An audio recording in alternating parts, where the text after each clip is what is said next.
113, verses 7 to 9. Psalm 113, verses 7 to 9. But before that, I want to say thank you to all of you who are supporting us and partnering with us in the ministry in Thailand. So, we're so glad that we came here. We're so grateful for your loving pastor, Pastor Raymond Nepaya, and all the members of this church. At the moment, a very quick testimony. I started a ministry in Thailand when I was still single, and after 2 years, I got married with my wife, and I started in scratch. So I work as an English teacher in Thailand in the different schools and become the university professor in Thailand, and even an administrator in the international school. But after 8 years of working as a tent maker, God gave me an opportunity to be in the full-time service. So 5 years already that I am in the full-time, but God's grace is sufficient every day. Amen. He never lacked to supply something to me and my family. And of course, our ministry in Thailand is reaching out to Buddhist people. We're having our soul winning in the parks, in the villages. We're also having our gospel tracks, and also reaching the kids through English classes.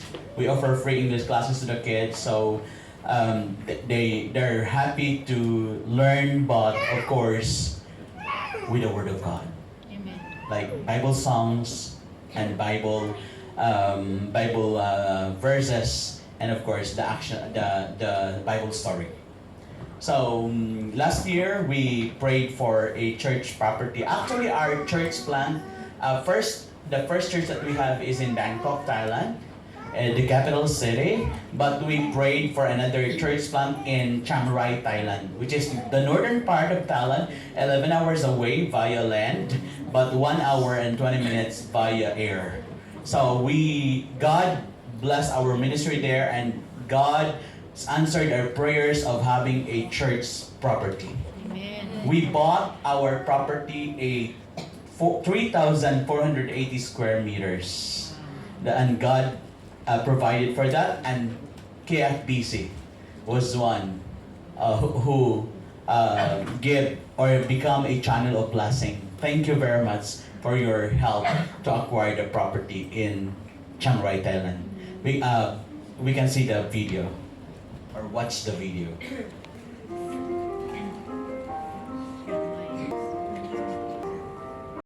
So the owner and the daughter, the mountains, but it's in the city.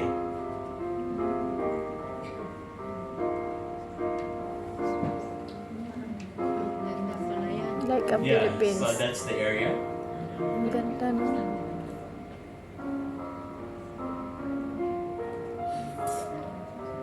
Dry.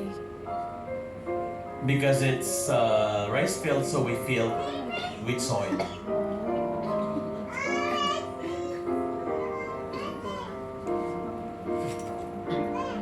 So that's the finished product and the finished area that ready for the building project. So she's the owner. And that young people will be our soccer team. We will be reaching out the community. We went there with the members and prayed for the land. I am and I am here in the church property here in Chiang Rai, Thailand. And this is for the new church plant here in the north area of Thailand. We've got this property as an answered prayer. We prayed for more than a year, and now God answered our prayers. This time, please pray for us that we can build a church building in this property, that the Lord will provide the need, and many children, people of the villages will come to know the Lord Jesus Christ. In this village, there are 5 villages around the area, and Ganda we po are ito. looking forward to reach them out. And we have program for our youth and for our children and for the adults. Let's pray for us. The Lord will bless this location properly so that the Lord will be sanctified. Copy. God bless you. So that's the 3,480 square meters. So big. We will build a church, and if God's plan, we'll build a building for a school and even orphanage. So also one of our ministry there is a gift giving with Samaritan Purse, the Operation Christmas Child. We give boxes of gifts to the children in Thailand and together with the parents. So one thing, the kids will come and the parents will come so the parents can hear the gospel also. We honor our mothers. You've been a blessing to your family and to your children. Thank you for your sacrifices and thank you for your labor. Your labor in the Lord is not in vain. And here we can read Psalm 113 verses 7, 8, and 9. Let's all stand up. As we give verse 13, I will read this verses. You have a mother also, right? I have a mother, and my wife is already is a mother of our three children. Okay, so the sacrifice because of the three children, every child. Every time that she bear a child, okay, after that, operation or cesarean section. So it's really hard. So we really appreciate the things, the sacrifices of our mother. Okay, so even me, my mom now is 87-year-old, and she's still healthy. God took care of her, and no maintenance for 87 years of her age. Only Bear Brand every morning. It's the kindness, it's the goodness of God. Amen. Because my mom, she gave her life to the Lord, and she really served faithfully to our God. She started in the church. She's very faithful, and when the time that she was a secretary and the treasurer of the church, and after the offering, I can remember after the offering she will count the offering, and as a kid we will touch her back and asking for a coin, asking for money, and because at that time we don't have any Sunday school in our church because we were in the province. It's a remote area, and when we grow up, when we're still young, we're not really joining the worship, but we're playing. Play. The sands and other insects we're playing, but we hear the word of God. And it stores in our heart. So that is the more important thing. So my mom, you know what? Why I am now in this position as a preacher, as a missionary, as a pastor, because of my mom's prayer. It's an answered prayer that my brother also is he's a pastor. My brother and my sisters are pastors' wives. My nephews and my nephews are pastors. My nieces are pastors' wife also. So we are in a family who serves God, and it is the faithfulness of my mother because of her prayers. My dear brethren, today we appreciate the mothers. We are so thankful, we're grateful of what you have done to your family, what you have done to your children. Amen? That's why in verse number 9, He maketh the barren woman to keep house and to be a joyful mother of children. Praise ye the Lord. And the topic today is be a joyful mother. Amen? Take the word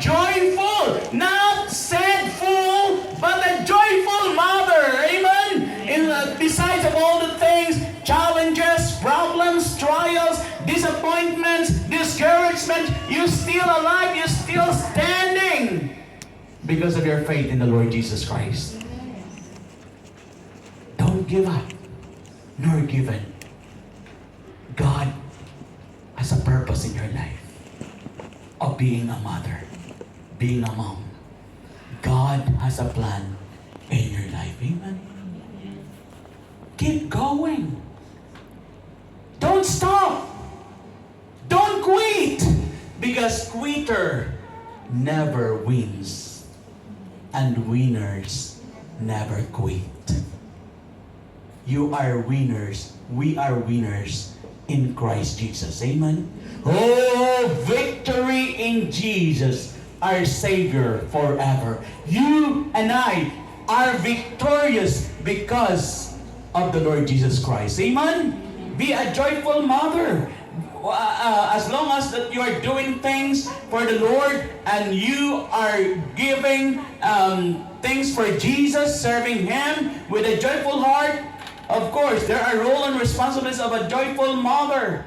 Okay? Now, some people are they're afraid of role and responsibilities. But as a mother, it is a twin or your twin, right? Kakambal na po yan. Okay? Yung role and responsibilities of the mother, of a mother, nang saan ay talagang ikaw yung binigay ng Panginoon sa family mo. Sabi ko nga po kanina, you and I ay hindi tayo nag-choose ng mother. Kasi kung papipiliin pa ako, gusto ko yung mom ko is the First Lady of the Republic of the Philippines. Wow. Or United States of America. Or the Queen of England. Wow. Right? But we don't choose our mother. Right? God chose it. God chose her. Yung mother mo ngayon, hindi mo yan pinili. Right? Okay? Yung mga anak nyo, hindi sila pumili ng mother. Right? Na maging mother kayo. Okay? Ang Diyos po ang may hawak ng lahat. At tayo po ay magstay sa will ng Panginoon sa ating buhay. At tayo po ay dapat na laging iniisip natin na ang Panginoon ay may purpose sa ating buhay. What is your life? It says in James 4:14, it is even a vapor that appeareth for a little time and then vanisheth away. Ang buhay natin ay paggamit natin po sa Panginoon. Amen? Ano man po ang sitwasyon mo sa iyong buhay, nakikita po ng Panginoon yan. What is your situation right now? Will you give up? Will you give in? No. Keep going. God will help us. And God will be with you as He promised. I will never leave thee nor forsake thee.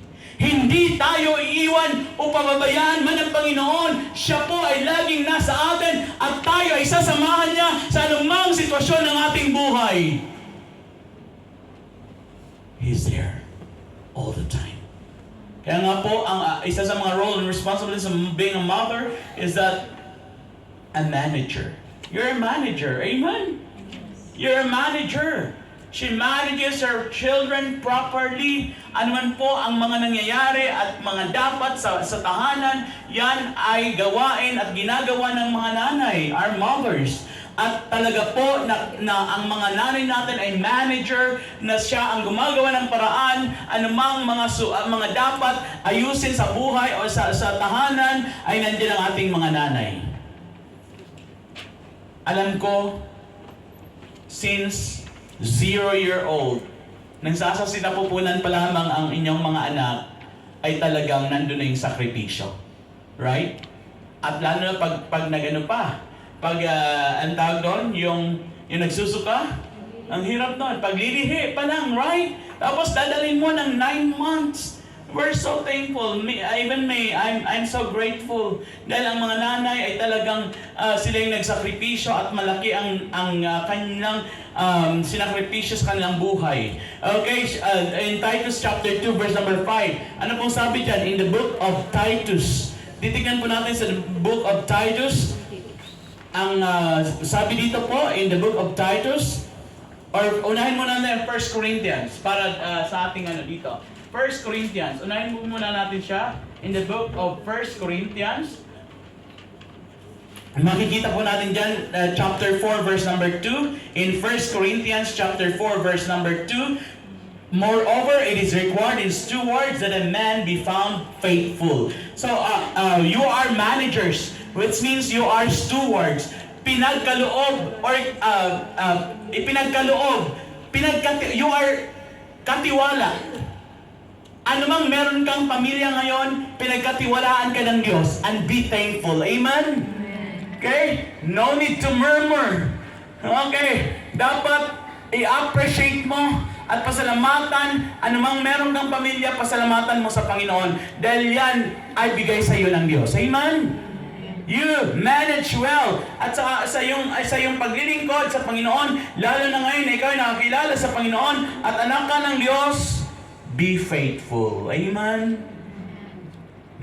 She managed her children properly in the book of Titus chapter number 2. Titingnan natin sa Titus chapter 2 verse number 5. To be discreet, chaste, keepers at home, good, obedient to their own husbands, that the word of God be not blasphemed.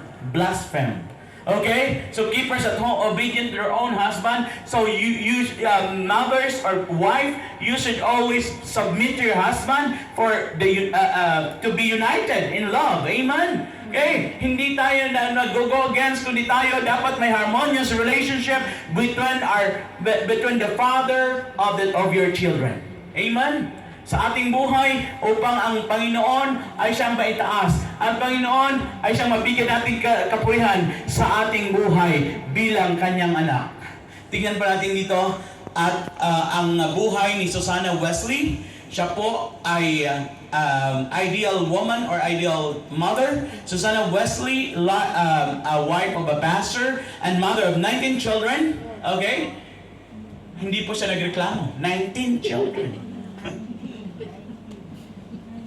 Siguro hindi na applicable sa atin ngayon. 19. But during my time, we were 12 in our family. And I am the 11th child.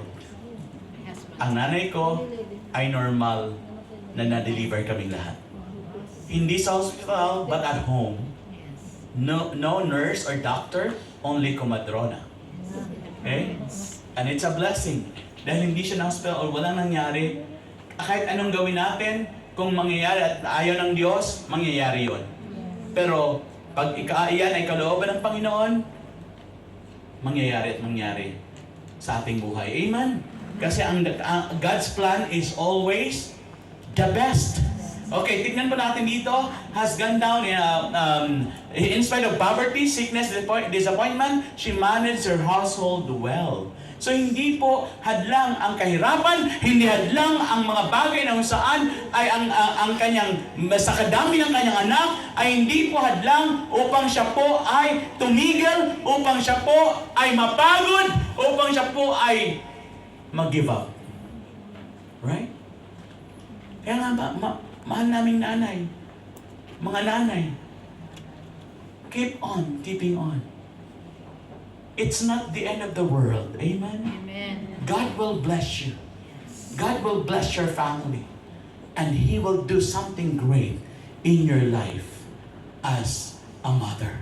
She early drew up for herself some rules and observed them. First, nititignan mo natin itong mga rules ni Susannah Wesley. No child was to be given a thing because he cried for it. Okay? Para hindi umano natin mga anak. If a child wanted to cry softly. Bawal ang malakas na iyak. Okay? If in her house, loud cries by children was rarely heard. Okay, kala mo walang bata dun sa house niya kasi bawal ang umiyak ng malakas. Okay? No eating and drinking between meals except when sick. Number 3, sleeping was also regulated. Kung time na pagtulog, dapat matulog na. Okay? Punctually, the little ones were laid in the cradle and rocked to sleep at 7 p.m. Each child was to put to bed at 8 p.m. She left the room. Okay? She never allowed herself to sit by the bed until the child sleeps. Okay? So talagang inaano niya, pinapatulog niya talaga ang kanyang mga anak. Okay, next. Okay.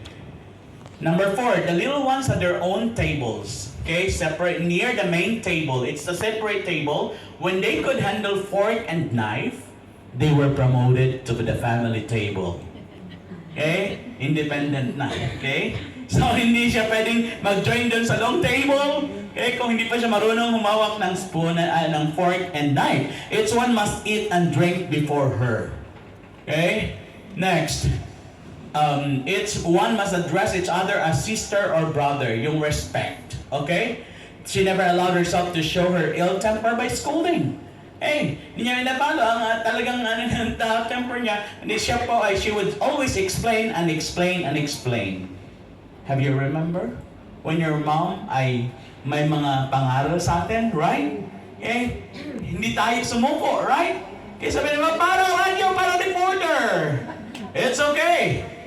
For me, it's okay. Para ma-remind tayo lagi. And until now, I bear the words of my mom. Okay? Lagi sinasabihan ng mother ko, okay, wag kang tanghalian magising. Magising ka na maaga para kung sa ibang lugar ka na at sa ibang bahay ka na, hindi ka pabigat.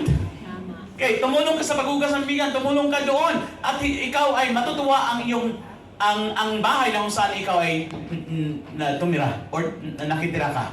Ganun po yung mga ano sa akin ng mother ko. Kaya ako, pag nasa ibang ano ako, alam ko at ginagawa ko dahil nasa tainga ko, ang words ng aking mother, lagi niyang sinasabi at pinaalalahanan. Amen? Amen. Every one of us po, mga nanay po kayo, ngayong mga nanay na po kayo, naalala niyo pa rin po, right? Ang mga sinabi ng nanay natin nung tayo ay mga kabata pa. Amen? Amen. And it's a blessing. Yes. We're so grateful for that. Okay? So, verse number 2, she manages her finances faithfully.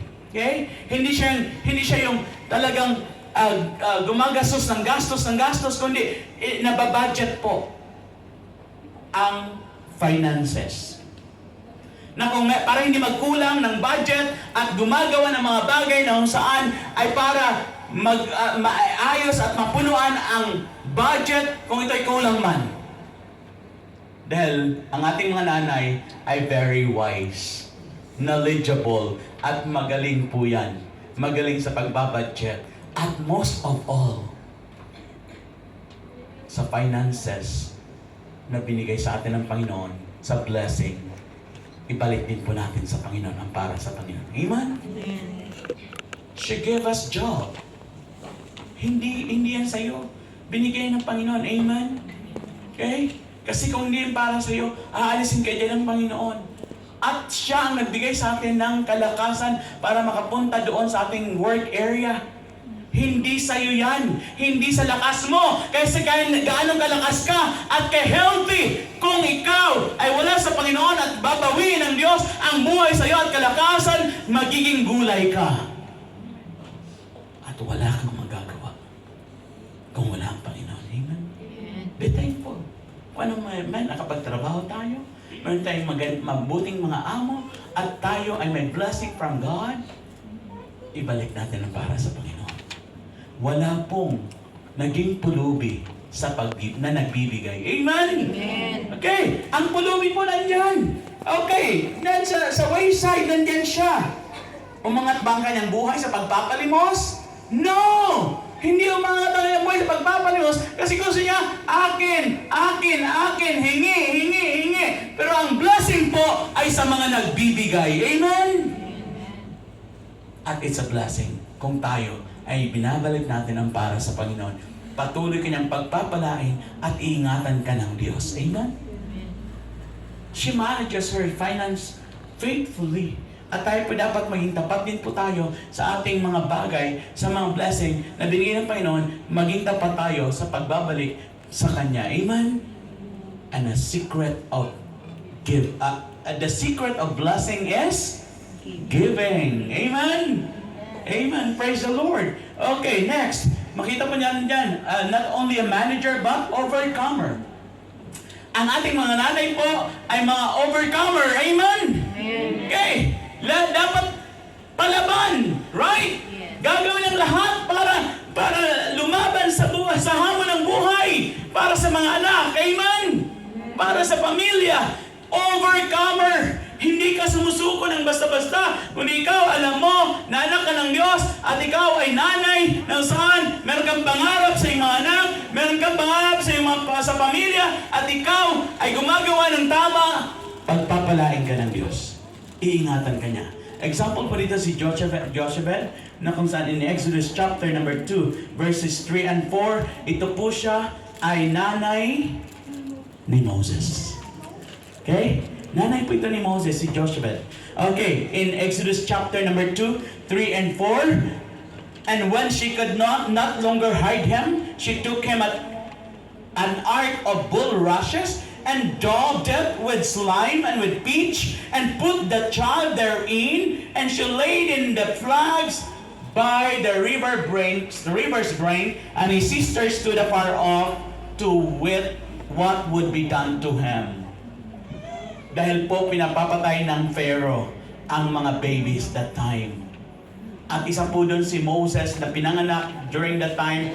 At ito po si Moses, para hindi po siya patayin, ay tinago po siya ni Jochebed ng nanay niya. Tinago po siya. At nung hindi na po siya maitago, siya po ay gumawa po ng parang ng kanya nanay, gumawa ng basket at nilagay po siya doon. Siguro lahat ng bagay na nilagay niya doon para yung tubig hindi tumagas at lumubog ang basket, kundi lumutang, at ganun po talagang initiative ng mother. Amen? Gumagawa ng paraan para lamang sa kanyang anak. Amen? Makita niyo si Moses at pinabantay niya po nung nilay down nila doon, nilagay sa river, pinabantay niya po sa kanyang sister, at ang pangalan ng kanyang sister ay si Miriam. And it so happened na ang kapatid ng Pharaoh, the princess, naliligo doon sa river, at pumunta doon ang basket, at she commanded yung kanyang mga katulong, servants, na tignan kung ano yung basket, nakita yung baby. And she's very happy with the baby. At yun po ang kalooban ng Panginoon kung bakit si Moses ay hindi pinatay. Dahil may purpose ang Panginoon. Alam niyo kung bakit? He was the prince of Egypt. He became the prince of Egypt. He was the deliverer of the Israelites people from the bondage of Egyptians. Right? May purpose ang Panginoon. Mga nanay, huwag kang tumigil. Sa pangarap ng mga anak, huwag kang tumigil. Gawa ng paraan. Amen? Ang mga nanay gumagawa ng paraan. Alam natin ang mga nanay ay hindi basta-basta sumusuko. Ang mga nanay ay talagang gumagawa ng paraan. Lumalaban sa buhay. Amen? My dear mothers, my dear brethren, keep on keeping on. Huwag nating hayaan ang dyablo na adlangan tayo. Amen? Huwag nating hayaan na ang dyablo ay sirain ang ating pamilya. Amen? Keep going. Fight the good fight of faith. Amen? Hebrews chapter number 11. Makita po natin in the book of Hebrews chapter number 11. Titingnan po natin in the book of Hebrews chapter number 11. Yan po ang time na ni Moses, verse 23. But by faith, Moses, when he was born, was hid 3 months of his parents, because they saw he was a proper child, and they were not afraid of the king's commandment. Hindi sila natakot doon sa king's commandment. Ginawa nilang paraan upang mabuhay ang bata, upang mabuhay si Moses. Amen? Huwag kang matakot sa hamon ng buhay, right? Kahit naghihirap ka, that's okay. Hindi ka mamamatay sa hirap, dahil ang pagpapala ng Diyos ay mapapa sa iyo in His time. Amen. In God's perfect time. Yes. Amen. It's my personal experience. Hindi kami nag-aalmusal dahil walang pang-almusal. Early morning at 4 a.m., gigising ang pinangnanay namin dahil manghuhuli kami ng maliit na bangus. Yung mga fingerlings, yung ano ng bangus, para magkaroon kami ng hanap buhay, may maibenta at pambili ng Mga dailies. pagkain. Pakadilis. Okay? Sumasakit ang sikmura, mahirap, gusto mo matulog, pero kailangan eh. During June, pasukan, aalisin yung mga spring ng notebook, at ipunin yung mga wala pang sulat, at tatahiin para yun ang magiging notebook. Yes. I experienced that. Okay? Walang pambili ng papel. Ang manguha ng bayabas para exchange doon. Same. Ako yun. Ganun po. Naranasan niyo yun? Yes. We are in a remote area of Masbate. Okay? Kababayan Okay. wala nang asawa So, ko. we're in the Bawag Masbate, Philippines, in Barangay Paho, at wala pang mga ilaw, wala pang mga kuryente, nag-aaral sa gasera. Okay? At yun pa ang buhay namin. Hindi, nagsikap. Kasi hindi ka naman mamamatay eh. Right? Nagsikap. At sabi ko sa utak ko, Lord, hindi to ang buhay na gusto ko. Gagawa at by your grace, for your grace, at sa tulong mo, iba at magiging matibay ako at gagawa ng paraan para maiwanan ang klaseng buhay na ito. At yun po ay pinagpala ng Panginoon. Nag-serve sa Panginoon, but then hindi po ako pinag-aral ng nanay ko at ng tatay ko during university. Nag-ano ako ng, alam ko naman kasi, alam ko na hindi kaya ng parents ko. Okay? So, gumawa ng paraan, naglalaba ako ng damit ng professor para may pang-allowance. Hindi ko naranasan, katulad ng mga kasama ko na kung saan ay makukuha sila ng allowance, mangingi may allowance, pero ako wala. Maglalaba ako ng damit ng professor ko para ako ay may allowance. Yun po ang buhay kung saan ay naranasan ko. Pero kung ikaw ay nagsakripisyo at ginawa mo yun para sa Panginoon, pagpapalain ka ng Diyos. Hindi ka sumuko. Amen? Ang nanay ko, alam ko, nagpipray ang nanay ko at tatay ko, sila ay morally speaking, talagang nagpipray sila, nagsusupport sila. Pero ang action ay nasa akin. Kung paano magtagumpay ang buhay. Yan po, at talagang, yun po ay talagang na-train. Kaya nga po, nung ako po ay missionary sa Thailand, pumunta po ako ng Thailand, sabi ko, hindi ako, ano man ang mangyari sa akin sa Thailand, it's okay. Sanay pa ako matulog sa dayami.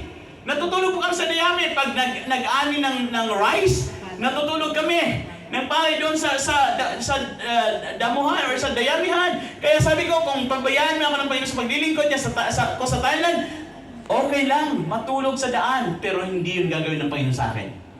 Okay lang, trained ako. Kumain ng mga saging or kasaba or anumang bagay. Okay lang, hindi ako mamamatay. I was trained by my parents na magsakripisyo at kumain ng mga ganong klaseng ulam or pagkain. It's okay to serve the Lord. Hindi ako pabayaan ng Panginoon. Amen. Proven and tested, hindi ako pinabayaan ng Panginoon. Hanggang sa looking back po, nakatapos ako ng pag-aaral ng BS Theology sa Asia Baptist Bible College, Santa Mesa, Manila, Philippines. Yeah. When I graduated, sabi ko, bago ako mag-missionary sa ibang bansa, bumalik man ako sa province. Lord, ibalik mo ako sa province para ma-reach out ko yung mga kamag-anak ko, ang parents ko, at talagang mga mahal ko sa buhay. At yun po, ang tatay ko po ay first fruit. Na-share ko ng gospel, tumanggap sa Panginoon, na-baptize ko, at naging unang member ng church na sinimulan ko sa Pilipinas. So bago po ka naging missionary sa Thailand, 10 years na po nagpapastor sa Pilipinas. At inuna ko na mag-establish ng church doon sa mga mahal ko sa buhay. Ang nanay ko nasa church, tatay ko, kapatid ko, tiyuhin, tiyahin, mga nephews, mga nieces naging members of the church. 100% ng miyembro na sa Bethlehem Bible Baptist Church sa Masbate ay kamag-anak ko po. Walang naiba. After 10 years of ministering to them, tinawag ako, ano ako sa Thailand, at doon ako tinawag ng Panginoon na maging missionary. So iniwan ko po ang aking mamahal sa buhay for the sake na mag-reach out ng mga Thai people. hanggang sa looking back pa rin po, ako po ay naging secondary education major in English, at ako po ay nag-masters, ako po ay nag-law, at ako po ay nag-doctorate. So kaya nga po sa Thailand, na-hire po tayo as principal of the international school because of my credentials. Dahil yun po ay sa tulong at sa blessing, sa grace ng Panginoon. Amen. That is why as a professor, I always told my students, poverty will not be a hindrance para ikaw ay hindi maging matagumpay. Amen. Keep going. Amen? Amen. Mga mother, alam ko, kayo ay overcomer. Okay? Palaban. Okay? Huwag sumuko. Amen? Be a joyful mother. Amen? Be joyful. Kahit anumang problema, be joyful. Amen? Amen. Because your problem is small because you have a big God. Next, not only overcomer, she has a vision, she has faith, she trusted the providence of God, she trusted the power of God. And not only a manager, an overcomer, but trainer. Yan pa ang mga nanay, trainer. Amen! Okay, Proverbs 22:6, titignan pa natin dyan. Sa Proverbs chapter number 22, verse number 6, yan po ang atin pong is trainer, ang mga mommy natin, mga trainer po sila in the book of Proverbs chapter 22 verse 6. Ano pong sasabi ng Bible diyan? Train 22 verse 6, yeah. Train up a child in the way he should go, and when he is old, he will not depart from it. Okay? Yung training is very important, right? Na mga nanay, laging, okay anak, ito yung fork, ito yung ito yung dapat mong gawin, right? Amen, trainer? Tapos, the first learning talaga is at home. Amen? Ang mga nanay natin is best teacher yan. Minsan with action, with comedy, action, suspense, or horror, di ba? Mga nanay, trainer. Talagang, even my mom trained me. Paano yung hard work? At yun po ay, saan ka man mapunta, dala-dala mo yun. Amen? Alam ko po na kayo ay naging matibay, naging matatag, dahil kayo ay na-train din ng inyong mga mothers. Amen? Na kung saan man kayo ngayon, dala-dala nyo ang training ng inyong mga mothers. Amen? Yeah, praise the Lord. There are 6 rules. Kung titingnan si Susana Wesley. Okay, eating between meals is not allowed. Ito yung mga rules ni Susana as an ideal mother. As children, they are to be in bed by 8 p.m. Wala nang nag-watch ng TV. Di ba? Okay, so number 3, they are required to take medicine without complaining. Next, subdue self-will in a child and thus working together with God to save the child's soul. To teach a child to pray as soon as he can speak. That is why our daughters, our children, tinitrain pa namin sila mag-pray as early as they can speak. And the magic words like, thank you, okay, good morning, welcome, please. Those are magic words. So we need to train them. Amen? Amen. Then give them nothing that they cry for. And only that when asked for politely. Yes. Okay, mommy, I like this. Please. Give me, please. Right? Then number 8.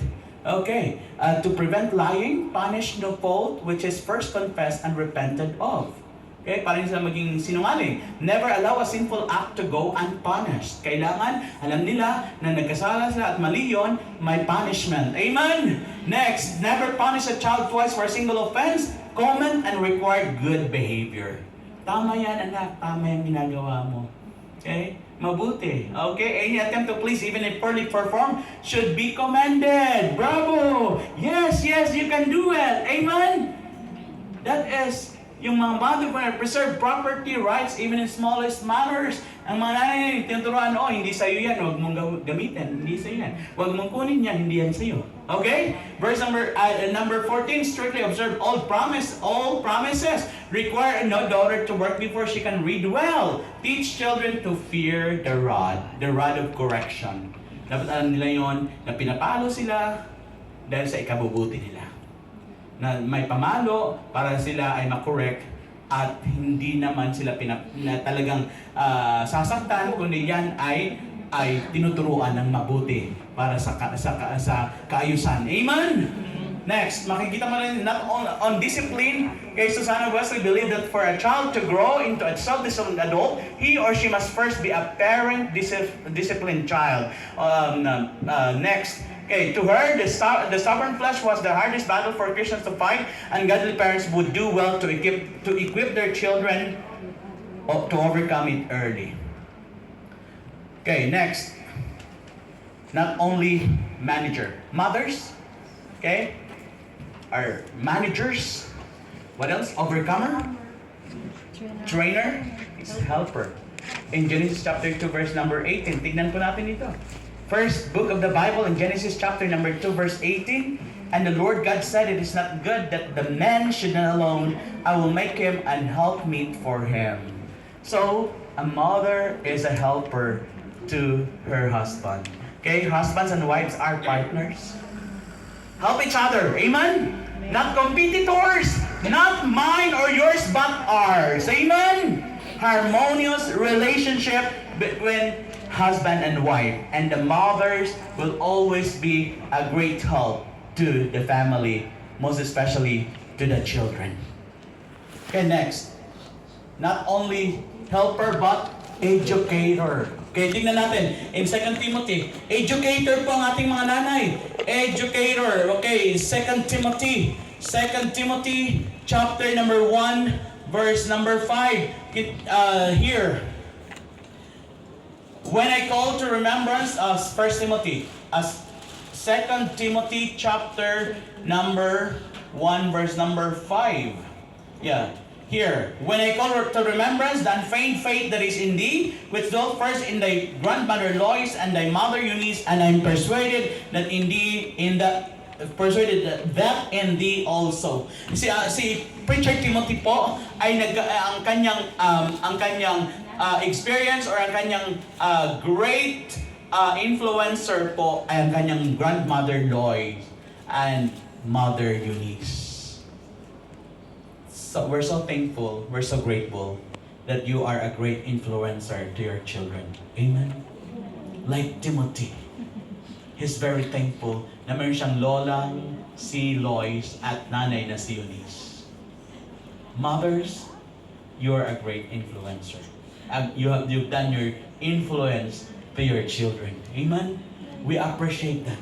Okay, tingnan natin in verse chapter 3. Chapter 3 of 2 Timothy, chapter 3, 14 and 15. But continue thou in the things which thou hast learned, and hast been assured of knowing of whom thou hast learned them, and that from a child thou hast known the holy scriptures, which are able to make thee wise unto salvation through faith which is in Christ Jesus. Mothers, you're an educator. Amen. Next, maano na po tayo? Okay, not only educator but reacher. Extend your love to everyone. Love to others that they might see the Lord Jesus Christ in our lives. Love to our neighbors, love to our community, and love to everyone. You're the reacher. And I hope and pray that all mothers will give glory to God, will reach out those people who are lost, and you will reach out even the things that you need, your dreams, your ambition to your children, and your desire kung ano ang kalang mararating sa kanilang buhay. And God will help you. Amen? Amen. My dear brethren, as we finish this message, how to treat your mother. Okay? I have my mother and you still have your mother. Amen? Okay, how to treat your mother. This is an acrostic. Okay? Minister. M. Minister to him.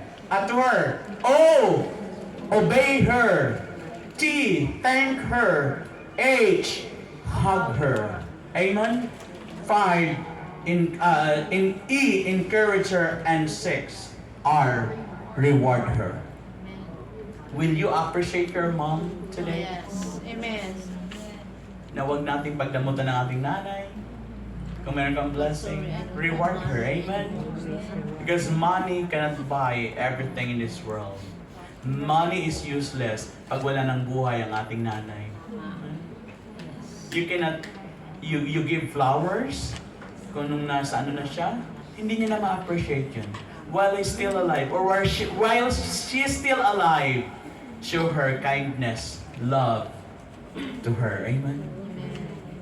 Be a joyful mother. This is God's design and decree. Will you be a joyful mother? Amen. I hope and pray that you will enjoy your role and responsibility as a mother. God bless you. Happy Mother's Day. Thank you, Lord, for today. And thank you for your love. Bless our mothers and our brethren. Secure their lives, O God. And bless everyone that are here. Bless the pastor of this church and the family and the brethren. We give you glory. Thank you for this opportunity. We pray all these things in Jesus' name. Amen.